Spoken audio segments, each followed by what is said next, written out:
வணக்கம், உங்க அன்பு தமிழ்.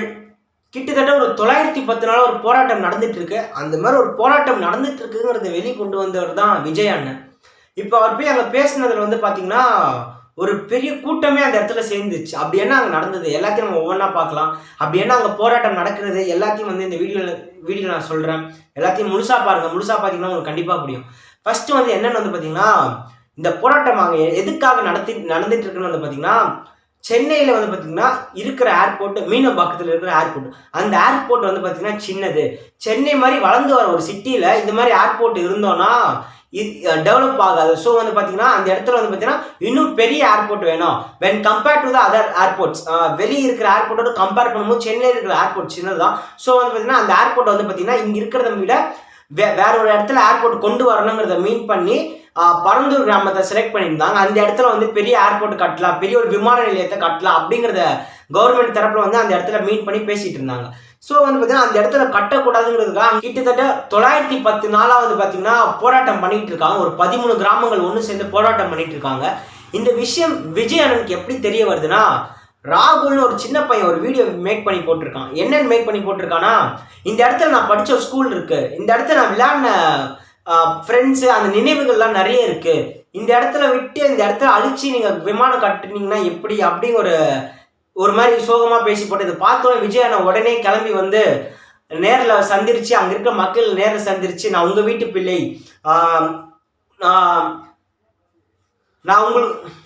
நான் உங்களோட கடைசி வரைக்கும் சப்போர்ட்டில் இருப்பேன், இந்த ப்ரொட்டஸ்ட்டுக்கு நானும் உங்க கூட சேர்ந்து ப்ரொடெக்ட் பண்ணுறேன் அப்படிங்கிறத மீன் பண்ணி பேசியிருக்காரு. அப்புறமா அங்கே விஜய் அண்ணா வந்திருக்காருங்கிற விஷயம் தெரியப்படுத்தின உடனே அந்த இடத்துல ஈஸியாலாம் பார்த்தீங்கன்னா விஜய் அண்ணனுக்கு அனுமதி கொடுக்கப்படலை கவர்மெண்ட் பிரகாரத்தில். ஏன்னா பல விதிமுறைகள் போயிட்டுருக்காங்க. விஜய் அண்ணன் மக்களை சந்திக்கணும்னா அந்த இடத்துல பார்த்தீங்கன்னா யாரும் புதுசாக வரக்கூடாது, நிறைய வாகனங்கள்லாம் வரக்கூடாது. விஜய் அண்ணன் பார்த்தீங்கன்னா அந்த இடத்துல பேசுறதுக்கு எந்த இடத்துல செலக்ட் பண்ணியிருந்தா, பரந்தூர், ஏகனாபுரம், அம்பேத்கர் திடல் அந்த இடத்துல செலக்ட் பண்ணியிருந்தார் மக்களை சந்திக்கிறதுக்கு. ஆனால் அந்த இடம் கிடைக்கல. வீனஸ் மண்டபம் அந்த இடத்துல நீங்கள் சந்திச்சு பேசிக்கோங்க மக்களை அப்படின்னு சொல்லிட்டு அந்த இடம் தனியாக அவருக்கு ஒரு இடம் கொடுக்கப்பட்டு அந்த இடத்துல மக்களை சந்திச்சு இது மாதிரி பேசிட்டு இருந்தார். இது மாதிரி பேசிட்டு இருக்கும்போது பார்த்தீங்கன்னா அவர் என்ன சொல்றாருன்னா, அரிட்டாப்பட்டி இந்த தம்ஸ்டன் இஷ்யூ பார்த்தீங்கன்னா ஆல்ரெடி வீடியோ மேக் பண்ணி போட்டிருப்பேன். என்னன்னா அந்த இடத்துல பார்த்தீங்கன்னா தம்ஸ்டன் எடுக்கணும், சென்ட்ரல் ப்ராஜெக்ட் சொல்லிட்டு ஸ்டேட் கவர்மெண்ட் ரிஜெக்ட் பண்ணிருக்கு, இந்த இடத்துல எடுக்கக்கூடாதுங்கிறத மீன் பண்ணி. ஏன்னா அந்த இடத்துல பார்த்தீங்கன்னா அரிய வகையான உயிரினங்கள், பல ஸ்பீஷியஸ், பல வகையான பட்டாம்பூச்சிகள், அப்புறமா பாம்பினங்கள், ஊற்றுகள், தண்ணீர் நீர்நிலைகள், தமிழர்களின் செப்பேடுகள், தமிழர்கள் அடையாளமே இருக்க பிராமண கல்வெட்டு எழுத்துக்கள், இதெல்லாம் அந்த இடத்துல நிறைய இருக்கு. இது அந்த இடத்துல விட்டு அழிஞ்சு போச்சுன்னா நம்மளோட கலாச்சாரத்தை நம்மளே அழிஞ்சிருவோம். கிட்டத்தட்ட அது தமிழர்களின் அரசு மூலியமாவே பார்த்தீங்கன்னா பயோடைவர்சிட்டி ஹெரிட்டேஜ் சைட்டுன்னு சொல்லிட்டு அங்கீகரிச்சிருக்க இடம். அந்த இடத்துல பார்த்தீங்கன்னா இது மாதிரி இடம் நீங்க பண்ணக்கூடாதுங்கிறத ஸ்டேட் கவர்மெண்ட் ரிஜெக்ட் பண்ணிட்டாங்க. இது மாதிரி இருக்கும்போது நீங்க அதுக்கு சப்போர்ட் பண்ண நீங்க ஏன் இந்த பரந்தூருக்கு சப்போர்ட் பண்ண மாட்டேங்கிறீங்க இப்படிங்கிற ஒரு கேள்வியை எடுத்து வச்சிருக்காரு. இவர் தரப்புல பார்த்தீங்கன்னா வேற ஒரு இடத்துக்கு கொண்டு போங்க, இந்த இடத்துல எதுக்கு, இந்த இடத்துல இத்தனை விவசாயங்கள் பாதிக்கப்படுறாங்க, இத்தனை விவசாய நிலங்கள் பாதிக்கப்பட்டிருக்கு. ஆல்ரெடி சென்னையை சுற்றி இருக்கிற ஒரு 90% விவசாய நிலம் பாதிக்கப்பட்டிருக்கு. அதுக்கப்புறமா பார்த்தீங்கன்னா ஆல்ரெடி சென்னை மழை வெள்ளக்கடை ஆயிரும். இதில் பார்த்தீங்கன்னா இந்த இடத்துல நீங்கள் ஏர்போர்ட் கொண்டு வந்தீங்கன்னா இன்னும் கொஞ்சம் மோசமாயிடும் சென்னை.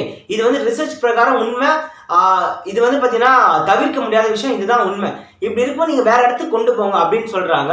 இன்னொரு உண்மை என்னன்னு பார்த்தீங்கன்னா, சென்னையில் இந்த இடம் இல்லாமல் பரந்தூர், அந்த காஞ்சிபுரம் பக்கத்தில் அந்த பரந்தூர் கிராமம் இல்லாமல் அது இல்லாமல் பக்கத்தில் நம்ம எந்த இடத்துல ஏர்போர்ட் கட்டலான்னு கொண்டு போனாலும் கண்டிப்பாக விவசாய நிலம் பாதிக்கும்.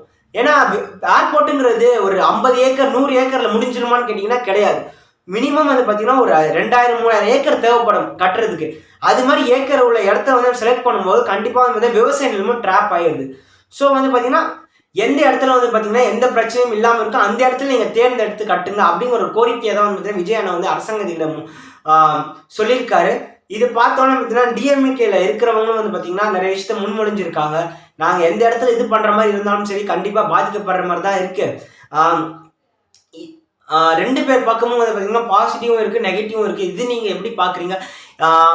உங்களுக்கு இதுக்கு மூலிமா இதுக்கு ஏதாவது சொல்யூஷன் இருக்கு, ஓகே நம்ம இது இப்படி கொடுக்கலாம், இப்படி நம்ம இது பண்ணலாம், இந்த ஒரு இடம் இருக்கு, இல்லைன்னா பார்த்தீங்கன்னா இது மாதிரி வளர்ந்து வர இடத்துல பார்த்தீங்கன்னா ஏர்போர்ட் நிலையம் கண்டிப்பாக தேவைப்படுது. ஆனால் அப்படி கட்டுற ஏர்போர்ட் நிலையம் இங்கே வேணா வேற இடத்துல கட்டணும்னு நீங்கள் பார்க்குறீங்களா?